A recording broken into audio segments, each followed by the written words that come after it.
Hi mga mare, eto nga pala yung kaganapan ko na naman kahapon, araw nga ng Lunes tapos suspended yung klase dito sa aming lugar. Kain muna nga ako dito ng mga alaga naming manok tapos ito ngang dalawa ay sinundan ko nga pala at mangunguha daw sila ng isda. Wala atang magawa itong dalawa dahil wala ngang pasok tapos ito namang asawa ko hindi nga makapamasada. Ganyo naman nga at mayroon na ngang nakuhang isang piraso nga ng isda. Ito nga ang bunso ko talagang gustong sumunod kaya ayan kahit nakapayo nga siya basta nga makapunta. At dito nga nakakuha naman nga siya ng hito at malaki nga rin ito mga mare. Yung malakas nga yung agos ng ilog pero may nakukuha pa rin kahit papano. Dito nga sa may gilid mga mare, ang ganda nga pagmasdan ng ilog kasi nga napakalinaw pala ng tubig. Naman pati nga ako mga mare ay napasunod na nga rin dahil lumipat nga dito sila sa kabila. Pero dahil marami pa nga akong gagawin mga mare, ito at nakapag-video rin kahit papano tapos umuwi na nga pala ako niyan. Kaliniyaya ko na nga yung dalawang bata umuwi dahil marami pa nga akong gagawin dito sa loob ng bahay. At syempre bago nga maligo tayo kapag nandito nga sa banyo ay ito na nga yung ginagawa natin bilang nanay. Di nga alam ng mga kasama natin kaya tayo natatagalan sa loob dahil nagkukuskus pa nga tayo dito sa loob ng banyo. Tapos yung pagligo ay ilang minuto lang. Charis! Fast forward nga mga mare, ang bilis ng transition. Andito na nga tayo sa Munting Kubo naman at magluluto nga ng uulamin. Bali nagkatay nga lang pala kami dito ng baboy na puti ang dugo. Charis!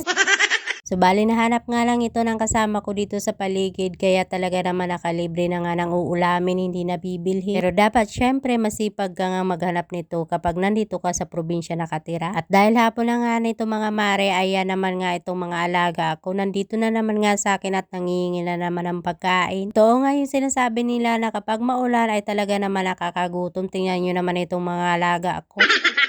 At fast forward nga tayo mga mare, pagkatapos ko nga magpakain namin ng mga alagang manok, ayan nga at may nakuha nga yung asawa ko nga ng buko. Binuksan na nga niya ito at para nga matikman namin, ayan at masarap naman nga mga mare. Maliliit nga lang itong buko na ito pero puno naman nga yung laman niya. Kain po tayo, ayan na nga yung merienda ko mga mare, buko.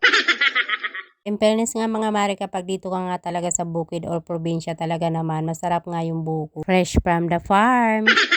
Anyways mga mare, nilagay na nga pala nitong asawa ko yung ginayat na klangka dito sa loob ng kaldero. Nga pala ako dito mga mare, ito nga palang buko. Yung iba nga pala ay kinayod ko muna. Ilalagay ko muna nga ito sa freezer para nga hindi masira. May gagawin kasi ako doon mga mare kaya abangan na lang.